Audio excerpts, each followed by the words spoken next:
नमस्कार। यो चाहिँ शिशु सेवा आयोग माविको 5औं च्याप्टर मा रहेर मैले केही सन्दर्भहरू सेयर गर्ने जमर्कोमा छु। अब माविको 5औं च्याप्टरमा अरू त हामीले पढिसकेका छौँ। अब मूलतः यो सामाजिक भाषा विज्ञानको सम्बन्धमा म थोरै कुरा राख्छु। हिजोको क्लासमा पनि मैले सामाजिक भाषा विज्ञान भनेको के हो भन्ने बारेमा व्यक्त गरिसकेको छु। भाषा समाजबाटै सिकिने हो, सामाजिक वस्तु हो, विचार विनिमयका रूपमा भाषाको चाहिँ समाजसँग नै सम्बन्ध रहन्छ भन्ने कुरामा हामी हिजै क्लियर भइसकेका छौँ। एक वाक्यमा तपाईँले थाल्न पर्यो भने स्टार्टिङ चाहिँ कसरी गर्ने, मूलत मैले यो मेरो क्लासहरूमा बारम्बार भन्दै आएको कुरा पनि त्यही नै हो। सबैभन्दा महत्त्वपूर्ण कुरा चाहिँ प्रश्नलाई बुझेर त्यसको पृष्ठभूमिलाई बुझेर पहिलो वाक्यमै जे सोधेको हो, जे खोजेको हो त्यो चाहिँ दिन सक्नुपर्छ। त्यो हुनु चाहिँ असल परीक्षार्थीको विशेषता पनि हो। भाषाको समाज सम्बद्ध अध्ययन गर्ने विज्ञान नै सामाजिक भाषा विज्ञान हो भनेर प्रारम्भ गर्नुहोला। यसको बारेमा मैले धेरै चर्चा गरिसकेको छु। यो चाहिँ भाषिक भेदसँग पनि सम्बन्धित छ। अब अर्को एउटा सामाजिक भाषीका पहिचानका आधारहरू के हुन् भनेर आउन सक्छ। अब सहभागी, शिक्षा, प्रतिष्ठा, परिवेश, जाति, उमेर, धर्म, पेसा, लिङ्ग आदिका कारण पनि भाषा चाहिँ पृथक पृथक किसिमको हुन्छ। उनीहरूले प्रयोग गर्ने भाषा चाहिँ उनीहरूको प्रयोगताको विषयसँग सम्बन्धित हुन्छ भन्ने विषयमा हामीले अध्ययन गरिसकेका छौँ। अब अर्को कुरा भाषिक समुदाय के हो भन्ने बारेमा। भाषिक समुदाय भनेको चाहिँ एउटै वा साझा भाषा प्रयोग गर्ने मानव समाज नै भाषिक समुदाय हो। र यो भाषाको प्रयोग गर्ने व्यक्तिको समूहलाई भाषिक समुदाय भनिन्छ भनेर हामीले हिजो पढिसकेका छौँ। र हेमङ्गराज अधिकारीले चाहिँ खास भाषा बोल्ने व्यक्तिहरूको समूहलाई भाषिक समुदाय भनिन्छ भन्ने कुरा चाहिँ व्यक्त गरेका छन्। यसरी विभिन्न विद्वानहरूको परिभाषाहरूलाई पनि हामीले हेर्न सक्छौँ। मैले अघि ह्यालिडेको होइन लगायत विभिन्न परिभाषाहरू चाहिँ प्रस्तुत गरेँ। त्यो बारेमा पनि तपाईँहरूले थोरै अध्ययन गर्नुहोला। अनि भाषिक समुदाय निर्धारणका आधारहरू भनेर सोध्न सक्छ। अब निर्धारणका आधारहरू विभिन्न भए पनि यहाँ मूलतः तीनवटा, एउटा बोधगम्यता, अनि सामाजिकता र सांस्कृतिकता, अनि राजनीतिक सीमा, यो तीनवटा कारणलाई चाहिँ हामीले चर्चा गर्न सक्छौँ।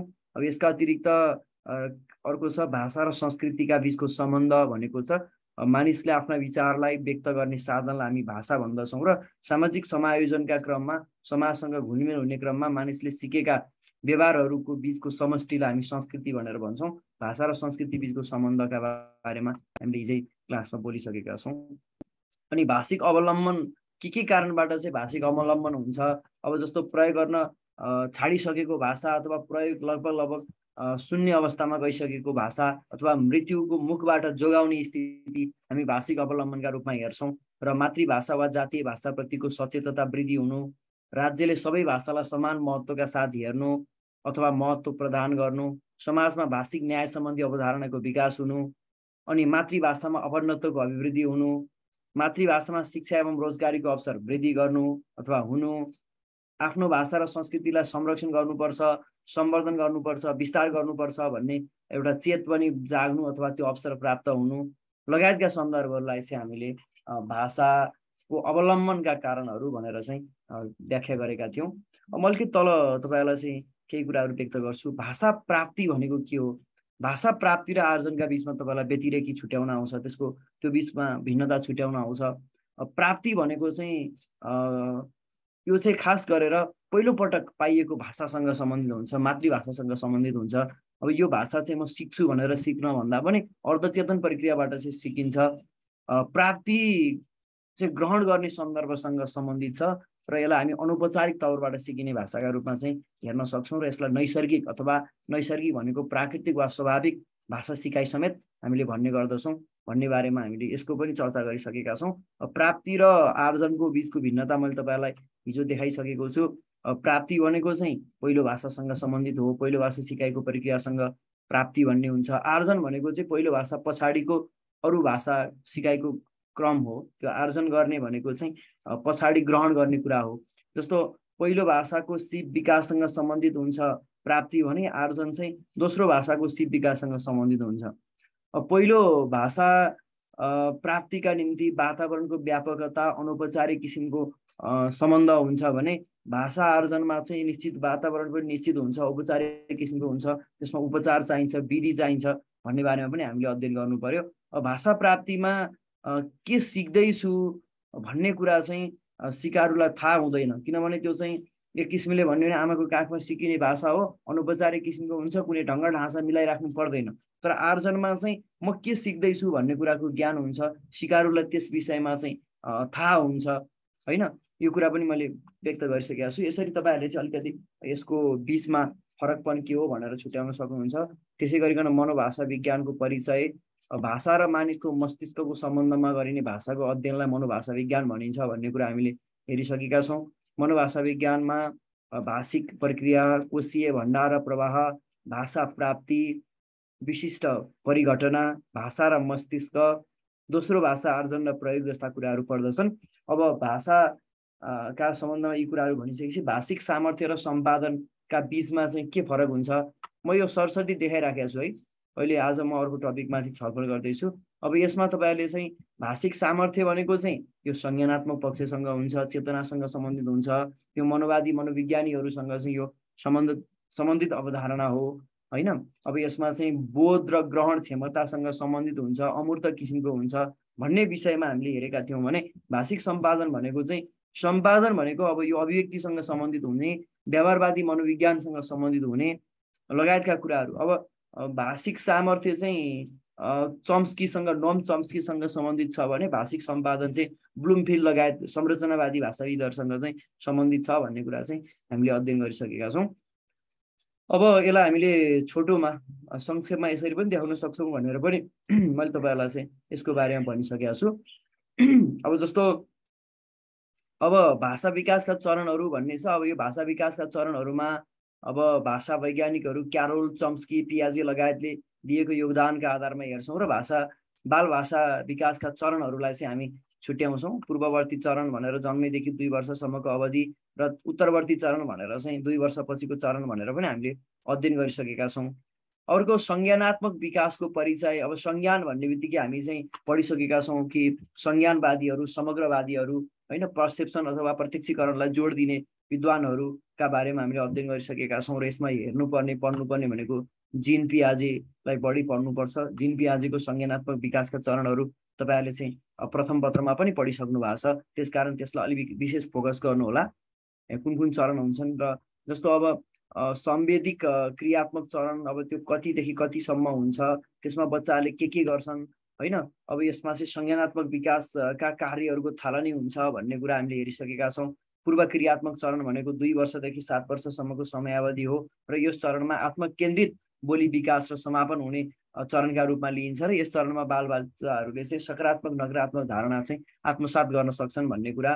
त्यसै गरिकन ठोस कार्यात्मक भनेको 7 देखि 12 सम्मको भनेको छ। यस चरणमा चाहिँ बालबालिकाहरूले विषयवस्तुलाई समूहीकरण गर्ने, वर्गीकरण गर्ने, समूहमा विभाजन गर्ने होइन, त्यसलाई विभिन्न तरिकाले वर्गीकरण गर्ने, तर्क दिने, कारण दिने, आकार मिलाउने लगायतका कार्यहरू सम्पन्न गर्छन् भन्ने छ भने औपचारिक क्रियात्मक चरण भनेको 12 देखि 15 वर्षसम्मको समयलाई मानिएको छ र यस चरणलाई चाहिँ मूर्त तार्किक चिन्तन गर्न सक्ने चरणका रूपमा चाहिँ जीन पियाजेले प्रस्तुत गरेका छन्। यो जीन पियाजेलाई संज्ञानवादी चिन्तक पनि हुन्, यसलाई चाहिँ हामीले सम्झिनुपर्ने हुन्छ। यी कुराहरूलाई तपाईँहरूले ख्याल गर्नुहोला। अब मैले आज चाहिँ तपाईँहरूलाई खास गरेर यो भाषा विज्ञानका सम्बन्धमा चाहिँ कुरा गर्दैछु। अब यो भाषा विज्ञानको पाटोमा हामी थोरै अलिकति अध्ययन गरौँ। भाषा विज्ञान विकास र संज्ञानात्मक विकासका बिचको सम्बन्ध के हो त भन्ने बारेमा हामी हेर्छौँ। अब संज्ञानात्मक विकास सम्बन्धी मान्यता चाहिँ पियाजेद्वारा प्रतिपादित मनोवादी अवधारणा हो, किनभने पियाजेले बाल केन्द्रित विकास कसरी हुन्छ, बालकले कसरी आफ्नो संज्ञानको विकास गर्छ, कुन कुन तहमा कसरी गर्छ भन्ने विषयमा चाहिँ आफ्ना मतहरू, आफ्ना विचारहरू प्रस्तुत गरेका छन्। र उनले प्रस्तुत गरेका भाषा प्राप्ति, आत्मकेन्द्रित बोली तथा संज्ञानात्मक विकासका चरण सम्बद्ध अवधारणाले संज्ञानवादी मनोविज्ञान, बाल भाषा प्राप्तिका सन्दर्भमा उनले यथेष्ट योगदान, प्रशस्त योगदान दिएका छन्। र वस्तुतः उनले भाषालाई संज्ञानात्मक विकास अध्ययनको सामग्रीका रूपमा चाहिँ ग्रहण गरेका छन् र उनले प्रस्तुत गरेका मतका आधारमा भाषा विकास र संज्ञानात्मक विकास बिचको सम्बन्धलाई हामीले निम्नानुसार देखाउन सक्छौँ। जस्तो भाषाको विकासले संज्ञानात्मक विकास गर्न मद्दत गर्दछ, बालकको नैसर्गिक भनेको प्राकृतिक हो, क्षमता र बौद्धिक एवं सामाजिक वातावरणको अन्तर्क्रियाको फलस्वरूप भाषाको विकास हुन्छ भन्ने पनि त्यो एउटा त्यो बिचको सम्बन्धको एउटा कडी हो। भाषा विकासका निम्ति वातावरणसँगको संसर्ग र अन्तर्क्रिया आवश्यक हुन्छ। जति वातावरणसँग चाहिँ नजिक हुँदै गयो, संसर्ग हुनु भनेको नजिक हुनु हो, संयोग हुनु हो, त्यति नै अन्तर्क्रियाको आवश्यकता बढ्दै जान्छ र त्यसले गर्दा पनि भाषा विकास हुन्छ। त्यसकारण भाषा विकास र संज्ञानात्मक विकासका बिचमा सहसम्बन्ध हुन्छ। संज्ञानात्मक विकास सँगसँगै भाषाको विकास हुन्छ। भाषिक क्षमता समुदायका सदस्यहरूसँगको अन्तर्क्रियाबाट प्राप्त हुन्छ। जति धेरै समुदायका सदस्यहरूसँग अन्तर्घुलन हुँदै गयो, जति धेरै व्यवहार गर्दै गयो, जति धेरै भाषिक विचार विनिमय हुँदै गयो, भाषिक व्यवहार सम्पन्न हुँदै गयो, त्यति नै भाषाको विकास हुन्छ। संज्ञानात्मक विकासका खासका चरणमा भाषाका विशिष्ट विशेषताहरू देखा पर्दछन् र आत्मकेन्द्री बोली, अमूर्त धारणा, सोच्ने र कारण खोज्ने, तर्क गर्ने क्षमता क्रमशः विकास हुँदै जान्छ भन्ने बारेमा पनि हामीले चर्चा गऱ्यौँ हैन। अब यसमा थोरै अलिकति म भन्छु। जस्तो भाषिक सार्वभौमिकता, संज्ञानात्मकता सार्वभौमिकताका निमित्त सहायक हुन्छन्। त्यसै गरिकन संज्ञानात्मक विकासका पहिला चरणले दोस्रो चरणको भाषा विकासलाई निर्देशित गर्दछ। संज्ञानात्मक विकास, वातावरण र भाषिक विकास एक आपसमा अन्तर सम्बन्धित छन् भन्ने कुरा भयो। अब म तपाईँलाई भाषिक विकासमा पियाजेले राखेका चाहिँ मतहरू के हुन् त भन्ने बारेमा थोरै चर्चा गर्छु। भाषिक विकासबाट बुद्धिको विकासमा सहयोग पुग्छ भन्छन् पियाजेले। यो चारवटा बुँदालाई विशेष ख्याल गर्नु होला तपाईँहरूले। अर्को, संज्ञानात्मक विकाससँगै भाषाको विकास हुन्छ। भाषिक विकासमा सामाजिक परिवेश महत्त्वपूर्ण रहन्छ। ज्ञानको स्रोत वातावरणसँगको प्रतिक्रिया र कार्यकलापबाट तय हुन्छ। यो चाहिँ भाषिक विकासमा पियाजेको मत हो। उसले के भन्यो भन्दा भाषिक विकासबाट बुद्धिको विकासमा सहयोग पुग्छ भने, संज्ञानात्मक विकास सँगसँगै भाषाको विकास हुन्छ भने यी कुराहरू भयो। अब तपाईँहरूलाई चाहिँ अर्को एउटा महत्त्वपूर्ण सन्दर्भ म यहाँ व्यक्त गर्दैछु। व्यतिरेकी विश्लेषण भनेको के हो? अब व्यतिरेकी विश्लेषण भनेको चाहिँ ठ्याक्कै भन्दा कुनै दुई वा सोभन्दा बढी भाषाहरूका व्यवस्थाहरूको समानता वा भिन्नताका सम्बन्धमा तुलनात्मक अध्ययन गरिन्छ भने त्यसलाई हामी व्यतिरेकी विश्लेषण भनेर भन्छौँ। अब यहाँ हामीले झट्ट हेर्दा त व्यतिरेकी भनेको चाहिँ कस्तो हो भन्दा फरकपन हो भन्ने बुझ्दछौँ। व्यतिरेक भनेको चाहिँ विपरीत गुण हो भन्ने बुझ्दछौँ। तर भाषाका सम्बन्धमा व्यतिरेकी विश्लेषण भनेको चाहिँ फरक नभइकन त्यो समानता र भिन्नताका बिचमा गरिने तुलनालाई हामी व्यतिरेकी भनेर भन्छौँ। अब यसलाई ठ्याक्क भन्ने हो भने दुई वा सोभन्दा बढी भाषाहरूको बिचमा पाइने संरचनात्मक समानता असमानताको अध्ययन विश्लेषण गर्ने प्रायोगिक भाषा विज्ञानको शाखा नै व्यतिरेकी विश्लेषण हो। व्यतिरेकी विश्लेषणमा एक भन्दा बढी भाषामा रहेका व्यवस्था एवं विशेषताहरूको तुलनात्मक अध्ययन गरिन्छ र यसमा भाषाहरूको अध्ययन विश्लेषण गर्दा विभिन्न भाषा वैज्ञानिक तह, त्यो चाहिँ वर्णनात्मक, रूपात्मक, वाक्यात्मक, शब्द भण्डारगत, शैलीगत आदि आधारलाई आधार बनाइन्छ भनेको छ। मैले यहाँ अलिकति तपाईँहरूलाई कोष्टकभित्र भएको कुरालाई अलिकति बढी सङ्केत गरेँ। यहाँ के भनिएको छ भन्नेलाई यसो अब म यहाँ फरक रङ प्रयोग गर्छु। जस्तो दुई वा सोभन्दा बढी भाषाको अध्ययन गर्छ यसले, ती भाषामा पाइने समानता र असमानताको अध्ययन गर्छ यसले, अनि वर्ण, वाक्य, रूप, शब्द, शैली आदिको आधारमा व्यतिरेकी विश्लेषण गर्न सकिन्छ। वर्णका आधारमा, वाक्यका आधारमा, रूपका आधारमा, शब्दका आधारमा, शैलीका आधारमा आदि विभिन्न ढङ्ग ढाँचाबाट यसको फरक छुट्याउन सकिन्छ। अनि व्यतिरेकीको अर्थ परस्पर नमिल्ने भए पनि भाषिक सन्दर्भमा भने यसले समानता र असमानताका बिचको तुलनात्मक स्थितिलाई जनाउँदछ र भाषा शिक्षणलाई सहज तुल्याउन तथा शैक्षिक कठिनाइहरूको अन्त्य गर्न र विशेष गरी व्यतिरेकी विश्लेषणको प्रयोग गरिन्छ भनेर यसलाई चाहिँ लेख्नु होला। अब व्यतिरेकी विश्लेषण भाषा सिकाइको व्यवहारवादी सिद्धान्तसँग सम्बन्धित छ। व्यवहारवादी सिद्धान्तले के गर्छ त्योसँग यो निकट छ, त्यसैले यसको सम्बन्ध चाहिँ शैक्षिक प्रयोजनसँग देखिन्छ। अब शैक्षणिक सन्दर्भमा विद्यार्थीको मातृभाषा र पठन पाठनको भाषा एउटै हुँदा भाषा सिकाइ जे जति सहज र उपलब्धिमूलक हुन्छ, भिन्न हुँदा त्यति सहज र उपलब्धिमूलक हुँदैन र यस अवस्थामा चाहिँ सूक्ष्म रूपमा विश्लेषण गरेर सिकाइलाई सहज तुल्याउन व्यतिरेकी विश्लेषणको चाहिँ आवश्यकता ठहर्दछ अथवा त्यसको उपयोगिता सो कारणबाट चाहिँ सिद्ध हुन्छ। र मूलतः दोस्रो भाषा सिकाइका समस्याहरूको समाधानका निम्ति विकसित व्यतिरेकी सिद्धान्तको पृष्ठभूमिलाई हेर्ने हो भने यो 19औं शताब्दीको तुलनात्मक भाषा वैज्ञानिक अध्ययन सँग चाहिँ सम्बन्धित देखिन्छ।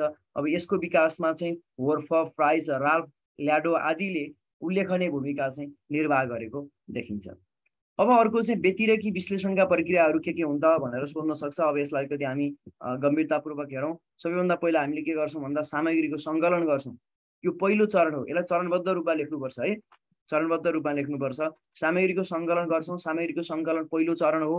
सामग्रीको सङ्कलन गरिसकेपछि अध्येताले सबैभन्दा पहिला त्यो भाषाको वर्णनात्मक, रूपात्मक, वाक्यात्मक, शब्द भण्डारगत वा शैलीगत कुन तहको व्यतिरेकी अध्ययन गर्न लागेको हो सोही अनुसार स्रोत र लक्ष्य भाषाको समान स्तरका सामग्रीहरूको सङ्कलन गर्नुपर्छ।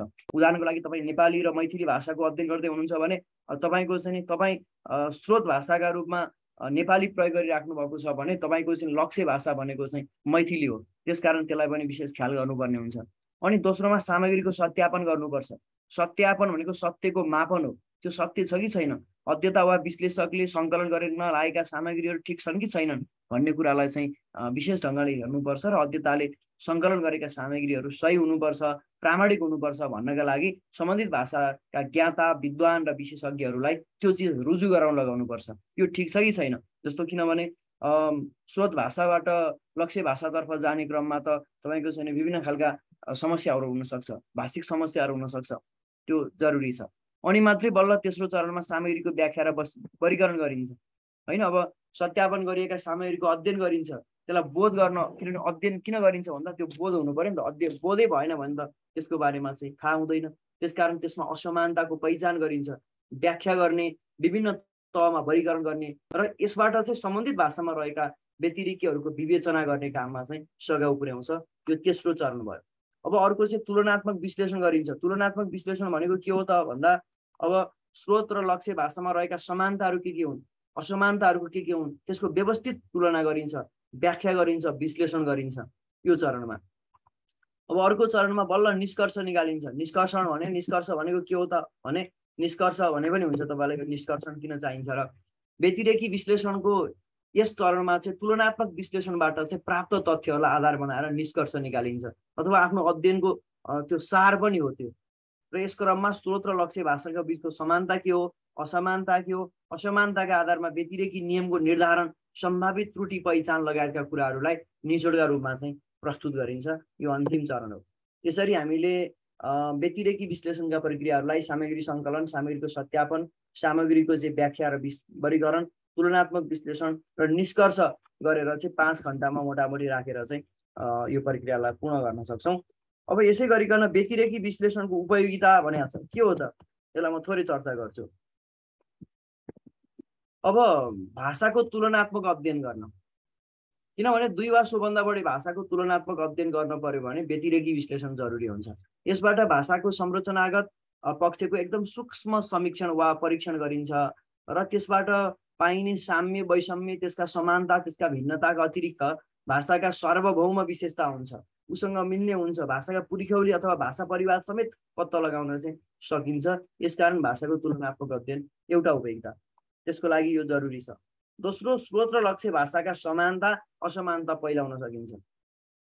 स्रोत र लक्ष्य भाषाका वर्णनात्मक, रूपात्मक, पदावलीगत, वाक्यात्मक, शब्द भण्डारगत, शैलीगत, शब्द निर्माणगत, वाक्यात्मक, कोटि उपकोटिगत समानता असमानता चाहिँ पहिलाउन सकिन्छ। राईमा के छ, लिम्बूमा के छ, नेपालीमा के छ, नेपाली नेवारीमा के छ, कति सबैमा अब असमानै स्थिति त हुँदैन नि त, केही समानता हुन्छ, केही असमानता हुन्छ। र यसरी असमान समान स्थिति खोज्दा चाहिँ तपाईँहरूले सकेसम्म एउटै भाषा परिवारभित्रको चाहिँ हेर्नुभयो भने त्यसमा चाहिँ निकटता पनि भेटिन्छ। अर्को कुरा, दोस्रो भाषा सिकाइका बाधा र कठिनाइहरूको पूर्वानुमान गर्न सकिन्छ।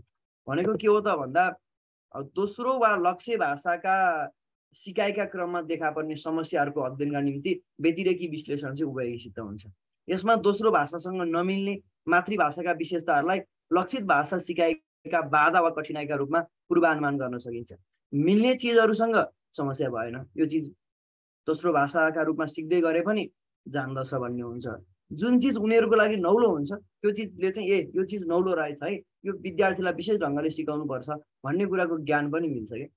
र सँगसँगै भाषा शिक्षणलाई प्रभावकारी बनाउन भनेको छ। भाषा शिक्षणलाई प्रभावकारी बनाउन भनेको के हो भने भाषा सिकाइमा मातृभाषा र पठन पाठनको भाषा मिल्ने विद्यार्थीको तुलनामा नमिल्ने विद्यार्थीहरूले विभिन्न किसिमका त्रुटिहरू गर्छन् र त्यस्ता त्रुटिहरूको विश्लेषणका निम्ति व्यतिरेकी विश्लेषण जरुरी हुन्छ।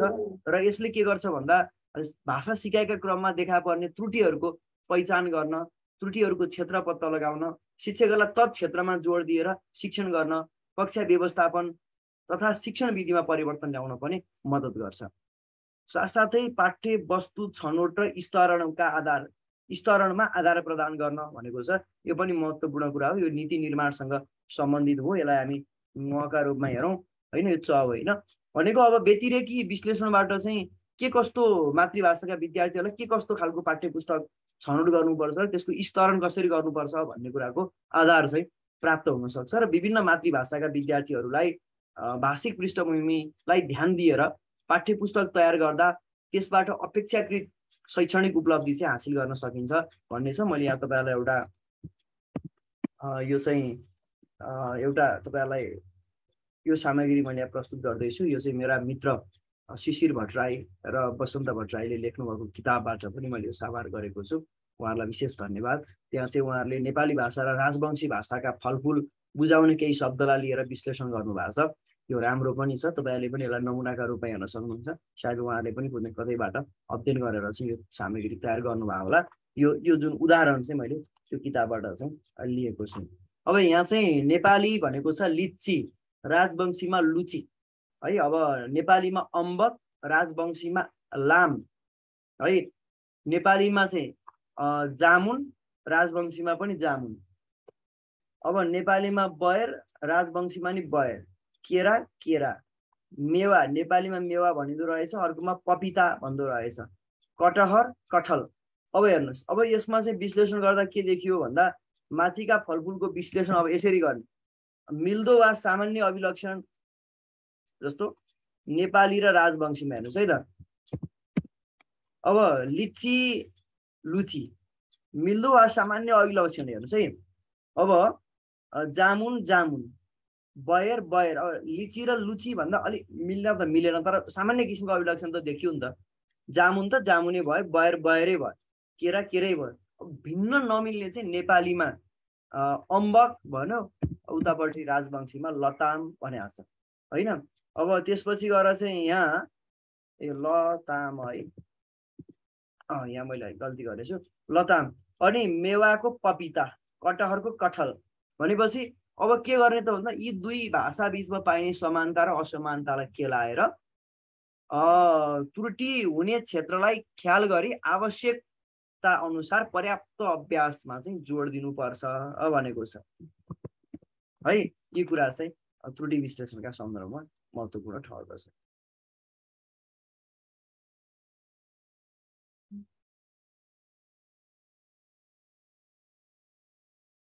मैले तपाईहरुलाई थोरै यहाँ सन्दर्भहरु शेयर गरिराखेको थिएँ।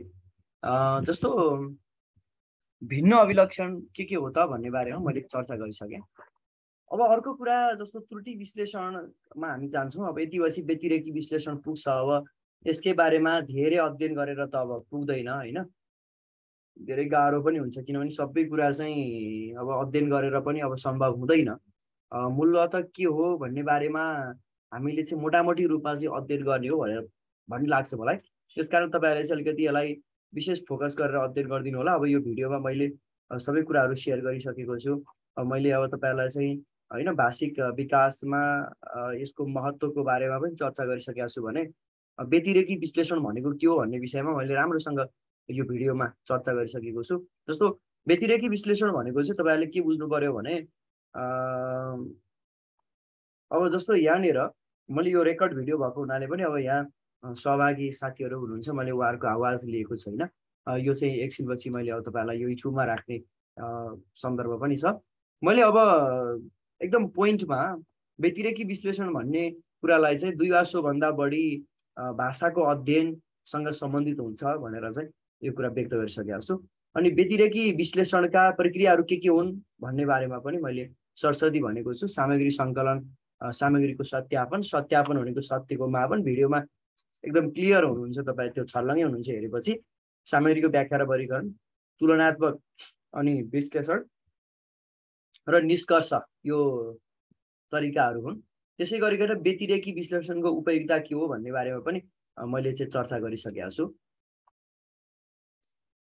अब म तपाईहरुलाई यो राजवंशी र नेपाली भाषाका फलफुल बुझाउने केही शब्दलाई लिएर गरेको विश्लेषण पनि देखाइसकेको छु।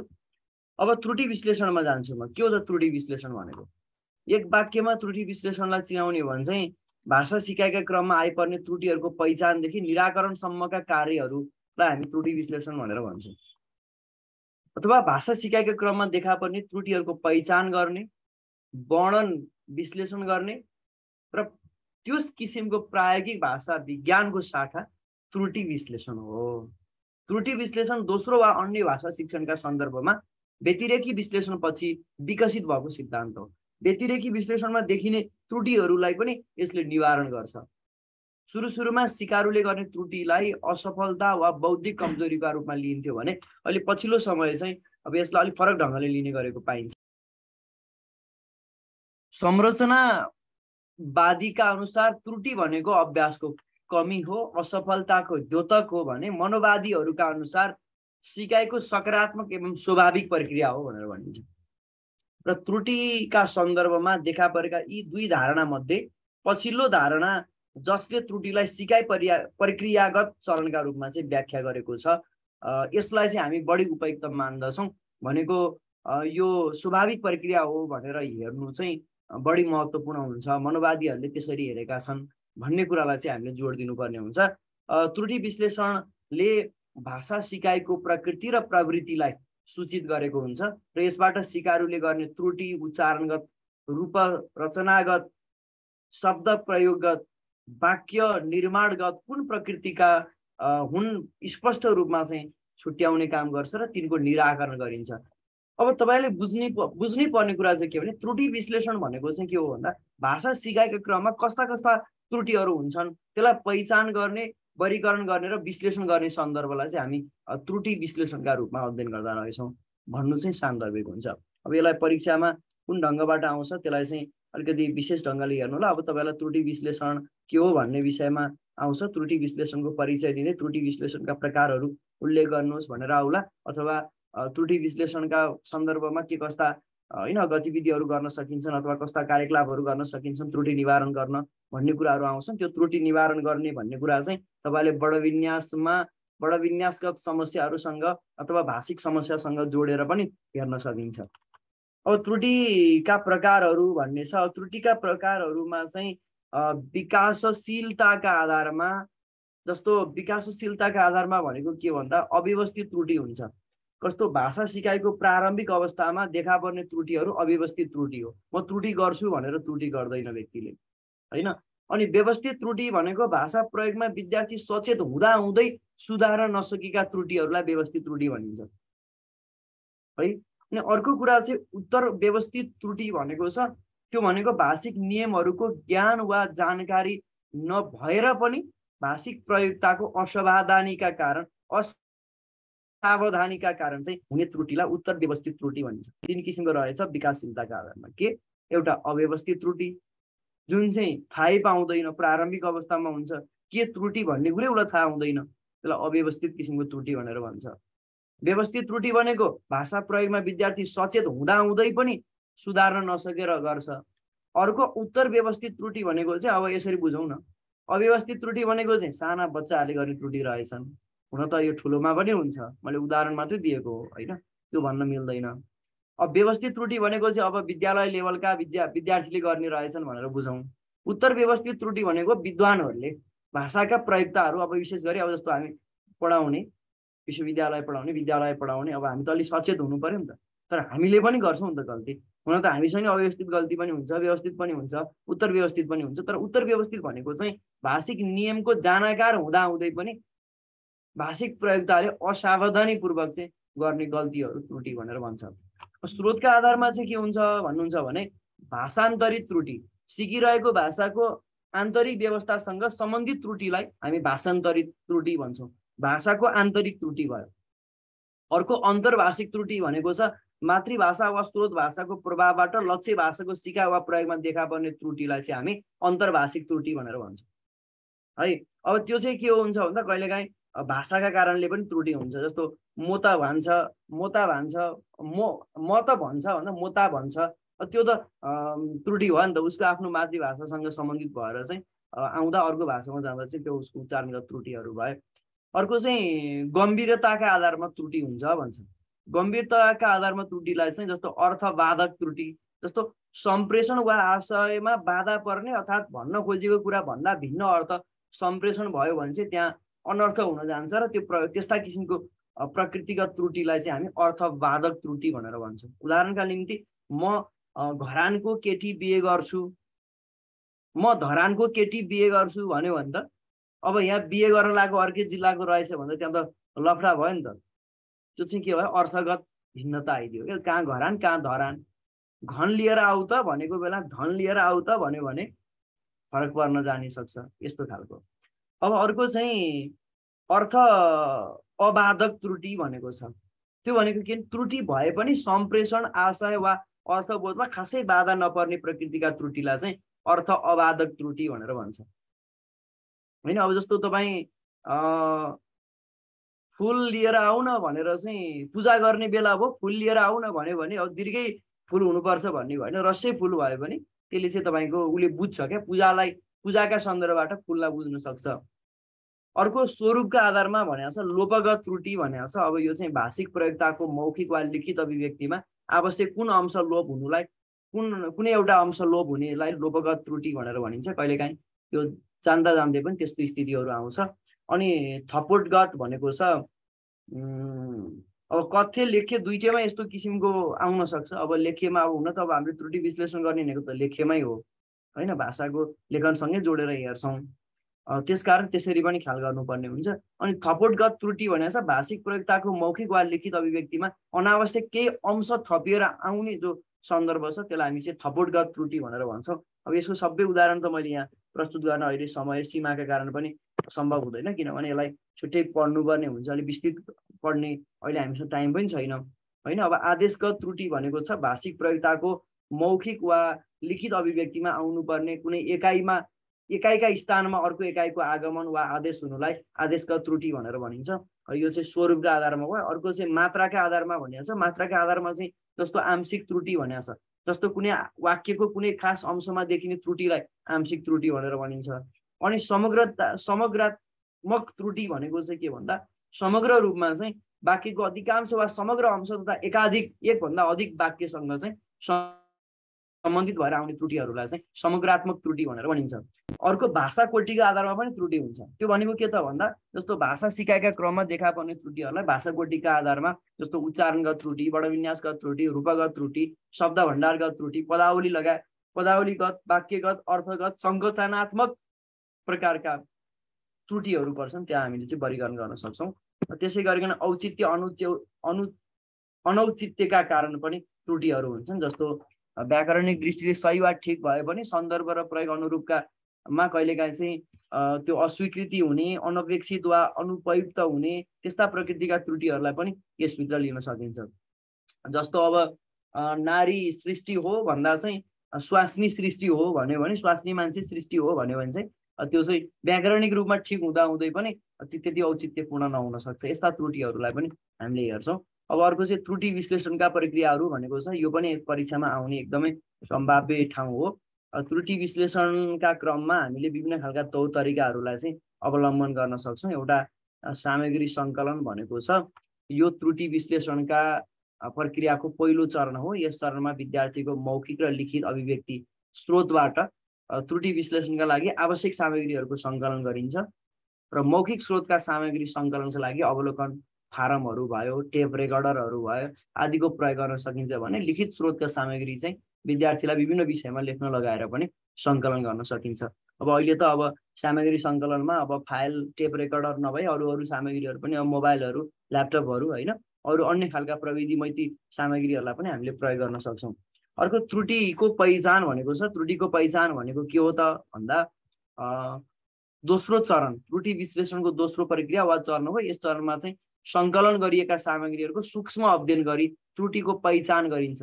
अब यसमा चाहिँ मौखिक वा लिखित स्रोतबाट प्राप्त सामग्रीहरूलाई सुन्ने, पढ्ने, टिपोट गर्ने, त्रुटि छुट्याउने र तिनको प्रकृति पहिलाउने काम चाहिँ गरिन्छ। त्रुटिको पहिचान, पहिला सामग्री सङ्कलन अनि त्रुटिको पहिचान, अनि पहिचान गरेपछि बल्ल वर्गीकरण, यो तेस्रो प्रक्रिया हो। त्यसमा चाहिँ अब पहिचान गरिएका त्रुटिहरूलाई त्यसको स्वरूप वा प्रकृतिका आधारमा फरक फरक समूहमा राखिन्छ र त्यसमा निश्चित गरिएका त्रुटिहरू भाषिक वा व्याकरणिक के कस्ता हुन्, ती विकासशील हुन् कि स्रोत हुन् कि गम्भीरताका आधारमा मात्रा आधा कुन कुन दृष्टिले चाहिँ त्रुटिपूर्ण छन् तिनको चाहिँ निर्क्योल गरिन्छ र वर्गीकरण गरिन्छ।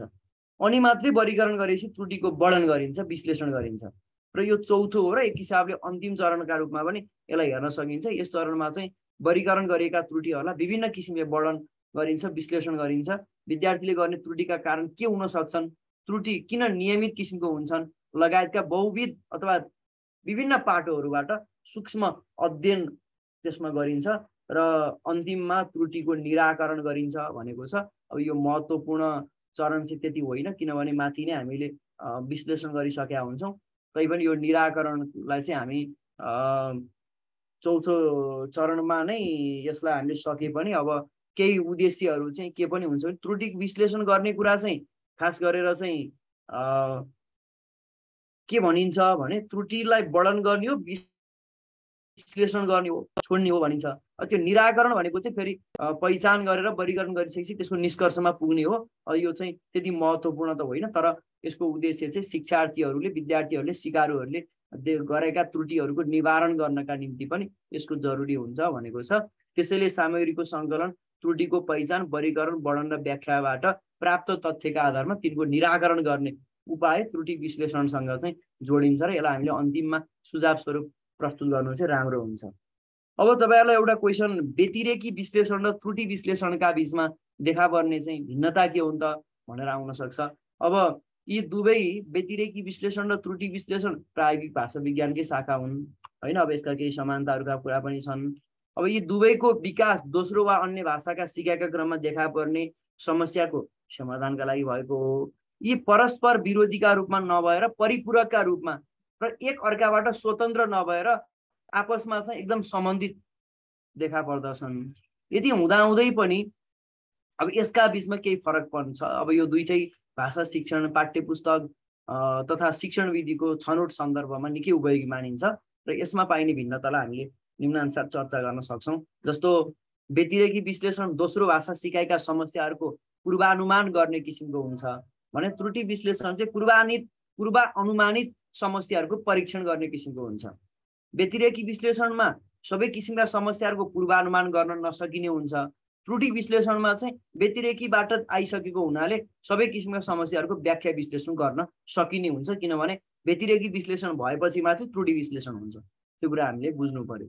अब अर्को कुरा, व्यतिरेकी विश्लेषणमा सबै विद्यार्थीहरूको शैक्षणिक प्रयोजनसँग सम्बन्धित हुने हुँदा शिक्षक परक एवं बहुपक्षीय हुने हुन्छ। अब त्रुटि विश्लेषणमा चाहिँ विद्यार्थीहरूको व्यक्तिगत भाषा सम्पादनसँग सम्बन्धित हुने हुँदा शिक्षार्थी परक एवं एकपक्षीय किसिमको चाहिँ हुन्छ। अब यसलाई पनि हामीले फरकपनका रूपमा चाहिँ अर्थ्याउन सक्छौँ। अर्को, व्यतिरेकी विश्लेषण भनेको चाहिँ दोस्रो भाषा शिक्षणको लागि महत्त्वपूर्ण आधार उपलब्ध गराउने काम त्यसले गर्छ भने अर्को कुरा, त्रुटि विश्लेषणमा उपलब्ध आधारका आधारमा सिकाइ शिक्षणमा सुधार ल्याउने काम गरिन्छ। मैले अघि नै भनिसकेँ, व्यतिरेकी विश्लेषणले आधार दिने काम चाहिँ त्रुटि विश्लेषणलाई गरेको हुन्छ। अब व्यतिरेकी विश्लेषणमा सिकारुको सिकाइ प्रक्रियाको प्रत्यक्ष वर्णन नगर्ने किसिमको हुन्छ भने अर्कोमा प्रत्यक्ष किसिमबाट वर्णन गर्दछ। व्यतिरेकी विश्लेषण शिक्षण पूर्वको कार्यकलापका रूपमा लिइन्छ भने त्रुटि विश्लेषण चाहिँ यसलाई चाहिँ शिक्षण पश्चातको कार्यकलापका रूपमा लिइन्छ। अब अर्को पोइन्टमा हामी जाउँ।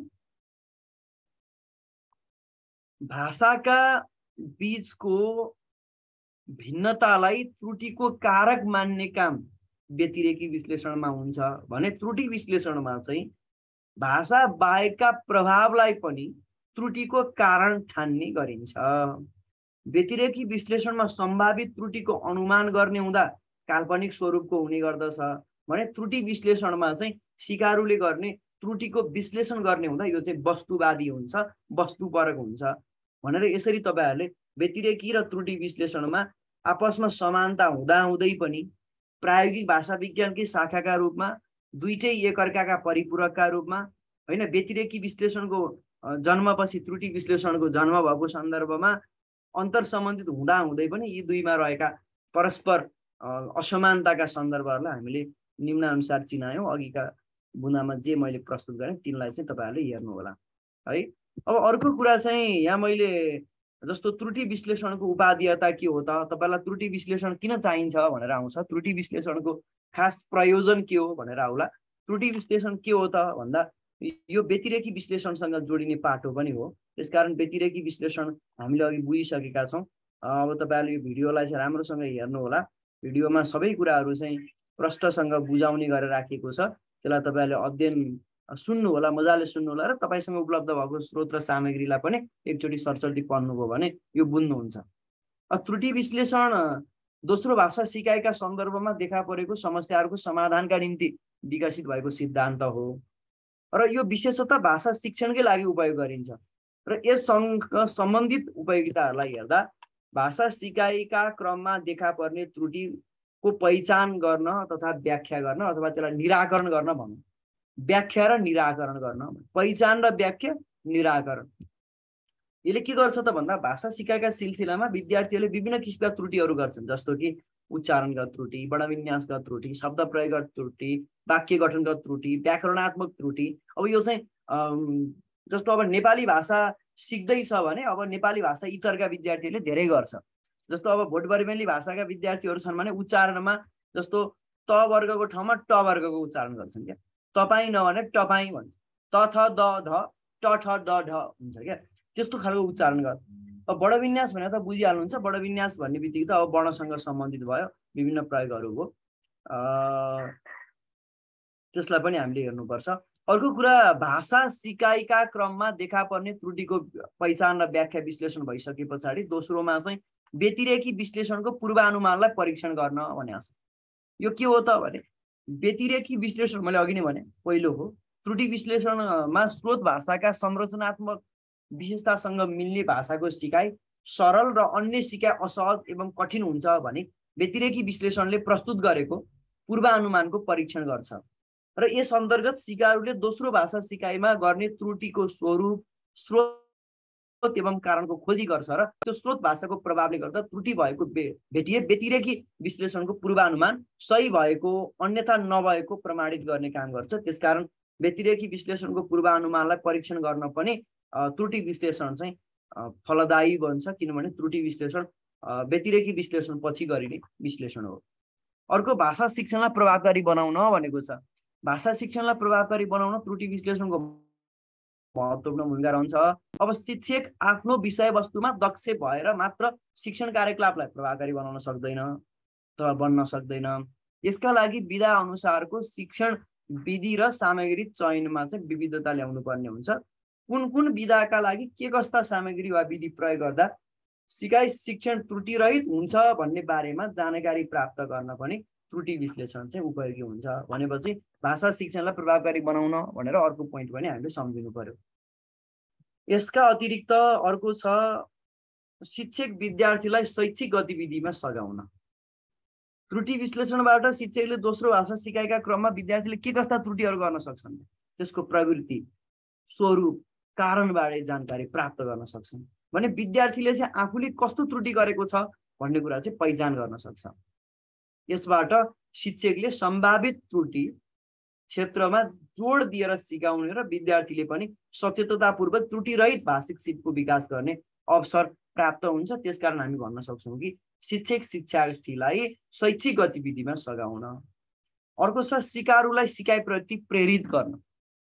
सिकारुले आफ्नो मातृभाषासँग मिल्ने भाषाको सिकाइ छिटो गर्छ। उही सिकाइ स्थानान्तरणमा सकारात्मक स्थानान्तरण भनेको कुरा होइन। अर्को कुरा चाहिँ नमिल्ने भाषाको सिकाइ केही ढिलो गर्दछ। हुन त सिकारुले पहिलो भाषाको आर्जन खाली मस्तिष्कद्वारा स्वतन्त्र वातावरणमा रहरपूर्वक गर्दछ भने दोस्रो भाषाको आर्जन चाहिँ अनुभव प्राप्त मस्तिष्कद्वारा नियन्त्रित वातावरणमा बाध्यतावश आवश्यकताका कारणबाट अथवा आवश्यकता जन्य स्थितिबाट ग्रहण गर्दछ। अनि अर्को कुरा, त्यही सन्दर्भमा दोस्रो भाषाको सिकाइप्रति उनीहरूको रुचि पहिलो भाषामा जस्तो चाहिँ नहुन सक्छ। यस्तो अवस्थामा त्रुटि विश्लेषणले सघाउ पुर्याउँछ। त्रुटि विश्लेषण भइदिने हो, त्रुटिहरू निवारण हुने हो भने चाहिँ सिकारुलाई सिकाइप्रति, भाषाको सिकाइप्रति अभिप्रेरणा चाहिँ जागृत हुन्छ भनेर पनि हेर्न सक्छौँ। अर्को, भाषा पाठ्यक्रम तथा पाठ्य सामग्री निर्माणमा सहायता प्रदान गर्न सकिन्छ। जस्तो मैले अघिको भिडियोमा पनि व्यक्त गरेको छु, जस्तो भाषा पाठ्यक्रम तथा पाठ्य सामग्री सिकारुको तह स्तर अनुकूलका भएको खण्डमा सिकाइ शिक्षक उपलब्धिमूलक हुन सक्छ। सिकाइ शिक्षण है, यो शिक्षक भएछ। उपलब्धिमूलक हुन पुग्दछ। दोस्रो, भाषाको सिकाइमा विद्यार्थीहरूले गर्ने सार्वभौम प्रकृतिका त्रुटिहरूलाई विशेष ध्यान दिई तत् क्षेत्रमा उनीहरूलाई अभ्यस्त तुल्याउने किसिमका पाठ्य सामग्री उपलब्ध गराउँदा त्यसबाट अपेक्षित सिकाइ प्रगति प्राप्त हुन्छ, साथै भाषा सिकाइ रुचिपूर्ण बन्छ। यसका लागि त्रुटि विश्लेषण चाहिँ महत्त्वपूर्ण हुन्छ भन्छ। यसको एउटा महत्त्वपूर्ण सन्दर्भ के हो भने भाषा पाठ्यक्रम पाठ्य सामग्री निर्माणमा चाहिँ विद्यार्थीले गर्ने त्रुटिहरूलाई पनि हामीले आधार मान्न सक्छौँ। कस्ता कस्ता त्रुटिहरू गर्न सक्दा रहेछन् त विद्यार्थीहरूले भन्ने कुरालाई हामीले चाहिँ हेर्न सक्छौँ। त्यो एउटा महत्त्वपूर्ण पाटो हो। अब अर्को व्यतिरेकी विश्लेषणका पद्धतिहरूबारे म सरसर्ती भन्छु। अब धेरै छैन हामीसँग, थोरै अब व्यक्त गर्छु, त्यसपछि अरू कुरा गरौँला होला। अब हामी चाहिँ व्यतिरेकी विश्लेषणका पद्धतिहरूमा जान्छौँ। व्यतिरेकी विश्लेषणका विभिन्न पद्धतिहरू छन्। अब यी पद्धतिहरू मध्येबाट एउटा समतलीय पद्धति र एउटा चाहिँ ऊर्ध्वतलीय पद्धति भनेको छ। यसलाई म थोरै चर्चा गर्छु। अब धेरै यो पद्धतिहरूको बारेमा धेरै चर्चाहरू चाहिँ गरिराख्न जरुरी छैन, किनभने अब धेरै खालको पनि छैन। त्रुटि विश्लेषणका पद्धतिहरूबाट त्रुटि विश्लेषण मा जस्तो अब दोस्रो भाषा सिकाइमा पहिलो भाषाका अनुभवको स्थानान्तरणका कुराहरूदेखि लिएर अब अलिकति तल भाषा शिक्षणमा त्रुटिको स्थानहरू के हुन्छन्, त्रुटि विश्लेषणको प्रयोजनबाट बरु आउन सक्छ, त्यसमाथि चाहिँ म थोरै अलिकति कुरा राख्छु। अब यो के भनेको छ भने समतलीय भनेको भाषा 1 र भाषा 2 का वा स्रोत भाषा र लक्ष्य भाषाका भाषिक तत्त्वहरू, वर्ण, रूप, वाक्य, शैली आदिको तुलनात्मक अध्ययन गरेर व्यतिरेकी विश्लेषण गर्ने पद्धति चाहिँ समतलीय पद्धति हो। र यस पद्धतिमा प्राय 2वटा भाषाको मात्र अध्ययन गरिने भएकाले यसको क्षेत्र अत्यन्त सीमित रहेको देखिन्छ। र भाषा सिकाइ शिक्षणका दृष्टिले भने यस प्रकृतिको व्यतिरेकी अध्ययनलाई निकै महत्त्वपूर्ण ढङ्गबाट चाहिँ हेरेको पाइन्छ। अर्को चाहिँ ऊर्ध्वतलीय पद्धति भनेको के हो भन्दा 2 भन्दा बढी भाषाहरूका भाषिक तत्त्वहरूको तुलनात्मक अध्ययन गरेर व्यतिरेकी विश्लेषण गर्ने पद्धति चाहिँ ऊर्ध्वतलीय हो। अब त्यहाँ 2 भन्दा बढ्ता भयो, माथि चाहिँ समतलीयमा 2वटाको सन्दर्भ भयो हैन। ठ्याक्क बुझ्नु पर्यो। स्रोत भाषा र लक्ष्य भाषाका बीचमा मात्रै गरिने भयो। यसमा चाहिँ 2 भन्दा बढी भाषाहरूको भाषिक तत्त्वहरूको बीचमा गरिने भयो। जस्तो अब नेपाली, राजवंशी अथवा थारू भन्यो भने अब त्यहाँ चाहिँ ऊर्ध्वतलीयको स्थिति आउने भयो। अनि यस पद्धतिमा समभाषिक वा विषम भाषिक परिवारका विभिन्न भाषाहरूको प्रकारान्त अध्ययन चाहिँ सम्भव हुन्छ। भनेको अब यो चाहिँ एउटै भाषा परिवारको मात्रै नभएर फरक भाषा समूहको पनि अध्ययन गर्न मिल्यो। समतलीय पद्धतिका तुलनामा यो चाहिँ अलि बढी सैद्धान्तिक प्रकृतिको मानिन्छ र यसलाई चाहिँ अलि सार्वभौम विशेषताको खोजी गर्ने काम चाहिँ यसले गर्छ। यो अलि बढी जटिल किसिमको पनि देखिन्छ। यसको 2टा पद्धति छ हामीसँग। त्रुटि विश्लेषणका पद्धतिहरूलाई अरू कोणबाट पनि त्यो व्यतिरेकी विश्लेषणको पद्धति वा त्रुटि विश्लेषणको पद्धतिहरूमा चाहिँ अब हामीले एउटा पूर्व निर्धारित कोटि पद्धति भनेको छ। त्यो भनेको चाहिँ त्रुटि विश्लेषणको यस पद्धतिमा विद्यार्थीहरूले गर्न सक्ने सम्भाव्य भाषागत एवं व्याकरणगत त्रुटिहरूको पूर्वानुमान गरिन्छ र तिनको सम्भावित प्रकृतिलाई देखाउन प्रारम्भमै आवश्यक स्तम्भ, तालिका, खाका तयार पारिन्छ। त्यसलाई पूर्व निर्धारित भनेर भन्छ। र तयार पारिएका स्तम्भ, तालिका, खाका भाषाको उच्चारण, वर्णविन्यास, रूप, पद, पदावली, वाक्य, व्याकरणिक कोटि आदि बहुविध पक्षसँग सम्बन्धित हुन्छ। त्यसपछि मात्रै विद्यार्थीका मौखिक र लिखित अभिव्यक्तिबाट सामग्री सङ्कलन गर्ने, त्रुटिको पहिचान गर्ने र तिनलाई पूर्व निर्धारित खाकामा वर्गीकरण गर्ने र व्याख्या गर्ने काम यो पूर्व निर्धारित कोटि पद्धतिमा हुन्छ। कोटि भनेको व्याकरणिक कोटिहरूका कुरा विभिन्न सन्दर्भहरूसँग जोडिन्छ। अर्को पश्च निर्धारित कोटि पद्धति भनेको छ। यसमा चाहिँ के गरिन्छ भने त्रुटि विश्लेषणको यस पद्धतिमा पूर्व निर्धारित कोटि पद्धतिको ठिक विपरीत प्रक्रिया चाहिँ अवलम्बन गरिन्छ। यसमा सर्वप्रथम विद्यार्थीको मौखिक वा लिखित स्रोतबाट सामग्री सङ्कलन गरिन्छ। त्यसपश्चात सङ्कलित सामग्रीको सूक्ष्म अध्ययन गरी त्यो प्रक्रियागत ढङ्गबाटै त्यसको पहिचान गरिन्छ, त्रुटि कहाँ भयो भनेर। अनि पहिचान गरिएका त्रुटिहरूलाई तिनको स्वरूप वा प्रकृति अनुसार विभिन्न कोटि उपकोटिमा वर्गीकरण गरी व्याख्या गरिन्छ। आवश्यकता अनुसार त्रुटि निराकरणका लागि उपयुक्त सुझाव प्रस्तुत गरिन्छ भनेर बुझ्नु पर्यो। अब दोस्रो भाषा सिकाइमा पहिलो भाषाको अनुभवको कुरा छ। अब यसलाई चाहिँ अब हामी थोरै हेरौँ। दोस्रो भाषा सिकाइमा पहिलो भाषाका अनुभवहरूको स्थानान्तरण भन्ने छ। यो त अब तपाईँहरूले पढिराख्नु भएको कुरा हो, मैले यसमा धेरै भनिनँ। पहिलो भाषाले दोस्रो भाषामा धेरै खालको चाहिँ प्रभाव पारिराखेको हुन्छ। यदि भाषा परिवार बिचमा चाहिँ समानता छ भने छिट्टै त्यसले चाहिँ प्रभाव पार्छ। जस्तो मैले भने नि, अब भारुपेली भाषा परिवारको एउटा सदस्य र अर्को सदस्यको स्थितिलाई हेर्ने हो भने हो नि त के भन्छ, हिन्दी भाषा र भोजपुरी भाषा नेपाली भाषामा धेरै छिटो सिक्ने स्थिति हुनसक्छ, तर त्यही भाषा चाहिँ अर्को भाषा परिवारसँग चाहिँ अप्ठ्यारो स्थिति हुनसक्छ। त्यसमा थोरै मैले त्यसको बारेमा चाहिँ तपाईँले पढिराखेको हुनाले पनि मैले यसमा धेरै चर्चा गरिनँ। अब तैपनि एकचोटि अलिअलि केही चाहिँ भनौँ।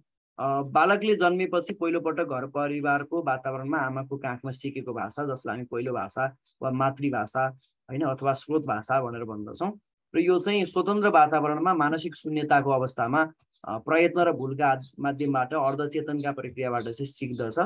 पहिलो भाषापछि सामान्य अनुभवयुक्त मस्तिष्कद्वारा सिकिने भाषालाई दोस्रो भाषा वा लक्ष्य भाषाका रूपमा लिइन्छ। दोस्रो भाषाको सिकाइ औपचारिक नियन्त्रित वातावरणमा हुने भएको हुनाले पहिलो भाषामा सिकेका कुरामा पहिलो भाषाको सिकाइमा जस्तो प्रक्रिया छ त्यो चाहिँ जटिल हुन्छ दोस्रो भाषा सिकाइका सन्दर्भमा भनेर चाहिँ हामीले बुझ्नु पर्यो।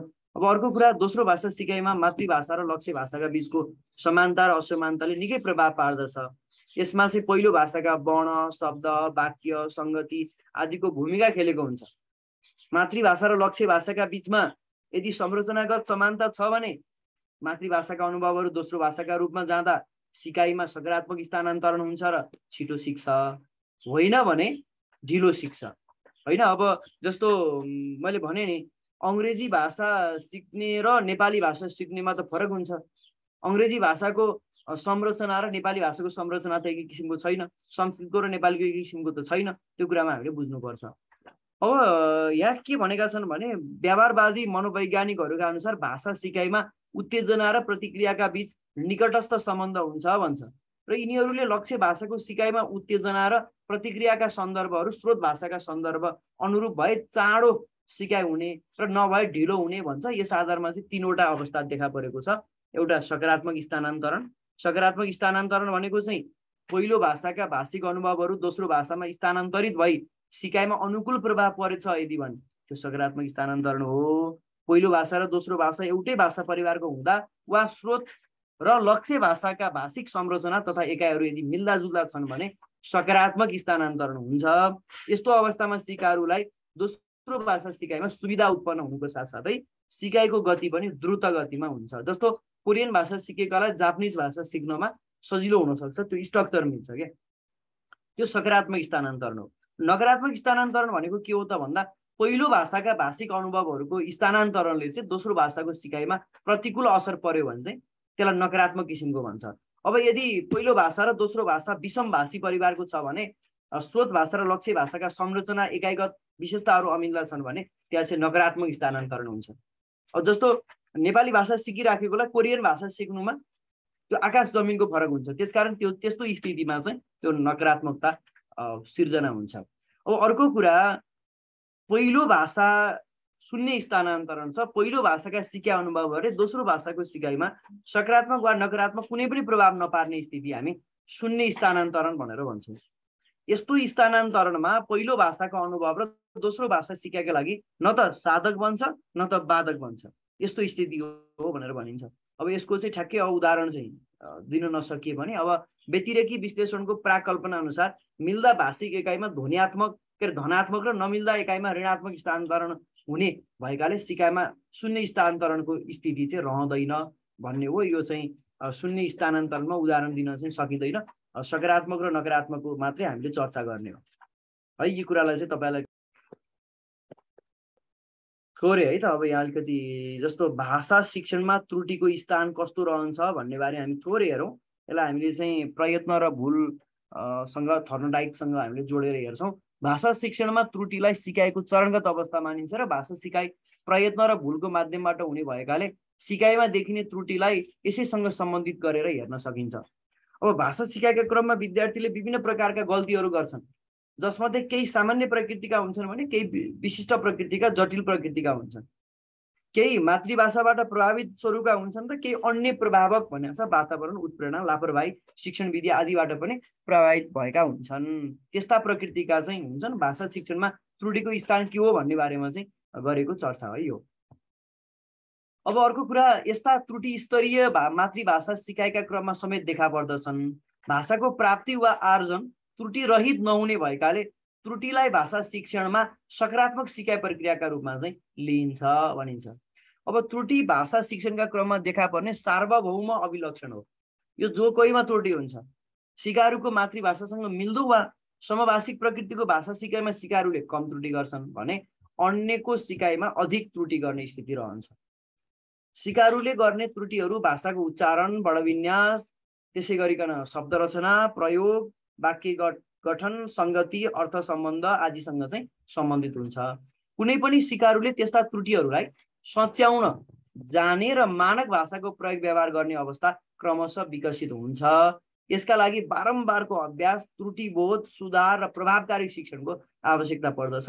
ठ्याक्क व्यवहारवादी सिद्धान्तमा जे आउँछ नि, सिकाइ सिद्धान्तमा बारम्बारको अभ्यासले चाहिँ अथवा भुल र प्रयत्नबाट नराम्रा बानीहरूलाई हटाउने सन्दर्भमा चाहिँ नि प्याभलोभका सिद्धान्तहरू, स्किनरका सिद्धान्तहरू, थर्नडाइकका सिद्धान्तहरू, व्यवहारवादी सिद्धान्तहरूले चाहिँ त्रुटिको विश्लेषणमा महत्त्वपूर्ण भूमिका खेल्छ। त्रुटि चाहिँ कसरी निवारण गर्न सकिन्छ भन्ने कुरा त्योसँग सम्बन्धित हुन्छ।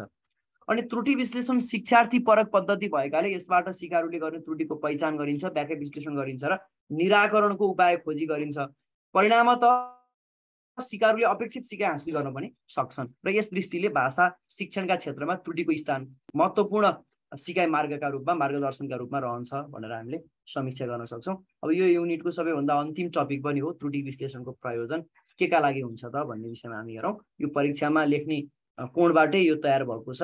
त्यसकारण तपाईँहरूले त्रुटि विश्लेषण दोस्रो भाषा सिकाइका सन्दर्भमा देखा परेका समस्याहरूको समाधानका निम्ति विकसित सिद्धान्त भएकाले विशेषतः यसको प्रयोग भाषा शिक्षणका लागि उपयोगी हुन्छ भन्न सकिन्छ र यसका थप उपयोगितालाई निम्नानुसार चर्चा गर्न सकिन्छ भनेर हेर्दा हुन्छ। अब भाषा सिकाइका क्रममा देखा पर्ने त्रुटिको पहिचान, व्याख्या र निराकरण गर्न भनेको छ।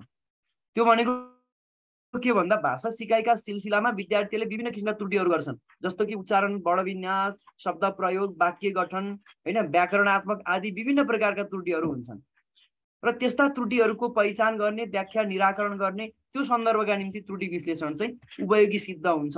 यसको प्रयोजन, उपयोगिता जे भन्नुस्, प्रयोजन मात्रै होइन, यसको उपयोगिता पनि हो।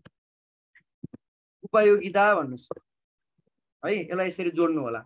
अर्को, व्यतिरेकी विश्लेषणको पूर्वानुमानलाई परीक्षण गर्न। मैले अघि नै भनिसकेँ, व्यतिरेकीले जुन पूर्वानुमान गर्छ त्यसलाई चाहिँ परीक्षण गर्ने काम त्रुटि विश्लेषणले गर्छ, किनभने व्यतिरेकी पहिला हो, त्रुटि त्यसपछि हो के। अर्को चाहिँ भाषा शिक्षणलाई प्रभावकारी बनाउन भनेको छ। अब यसले त विद्यार्थीले कुन विधामा, कुन सिपमा अथवा भाषा तत्त्वमा अथवा अन्य कुन कुरामा चाहिँ गल्ती गर्छ भन्ने कुरा चाहिँ खोज्ने भएको हुनाले होइन, अब यसमा चाहिँ सजिलो हुन्छ भाषा शिक्षणमा। अर्को, शिक्षक शिक्षार्थीहरूलाई शैक्षिक गतिविधिमा सघाउन। अब यो अघि नै पनि भनेको कुरा रहेछ, भाषा पाठ्यक्रम तथा पाठ्य सामग्री निर्माणमा सहायता प्रदान गर्न। यस अतिरिक्त सिकारुको भाषिक ज्ञान अनि ज्ञान क्षमताको लेखाजोखा गर्न, शैक्षणिक योजना तयार पार्न तथा शिक्षकलाई शिक्षण प्रक्रियामा सुधारका लागि आवश्यक पृष्ठपोषण दिन समेत त्रुटि विश्लेषण विशेष उपयोगी सिद्ध देखिन्छ। त यसरी मैले तपाईँहरूलाई 5औं च्याप्टर माध्यमिक तहको वर्तमान पाठ्यक्रम अनुसार शिक्षक सेवा आयोगको पाठ्यक्रम अनुसारको 5औं च्याप्टरमा महत्त्वपूर्ण कुराहरू चाहिँ सेयर गरेँ। अब सबैभन्दा महत्त्वपूर्ण कुरा के हो भने तपाईँहरूसँग प्राप्त भएको सामग्रीहरूलाई पनि हेरेर अब हामीसँग प्रसिद्ध इक्जाम दिँदैछौँ। आज र भोलि मात्रै यो भिडियो तपाईँले हेर्न पाउनुहुन्छ। सकेसम्म यसलाई चाहिँ आफ्नो तरिकाले ग्रहण गरेर बुझिदिनु होला। यी सबै अहिले मैले भनेको व्यतिरेकी विश्लेषण, त्रुटि विश्लेषण लगायत सबै कुराहरू चाहिँ प्रायोगिक भाषा विज्ञानसँग सम्बन्धित हो। यसलाई चाहिँ प्रयोगगत पक्षबाट चाहिँ हेरिन्छ। पक्कै पनि यो क्लास तपाईँहरूलाई फ्रुटफुल भयो होला भन्ने अपेक्षा मैले गरेको छु र तपाईँहरूको कुनै त्यस्ता समस्याहरू छन् भने कमेन्टमा पनि लेख्न सक्नुहुन्छ। तपाईँहरू सबैलाई परीक्षाको विशेष शुभकामना। धन्यवाद।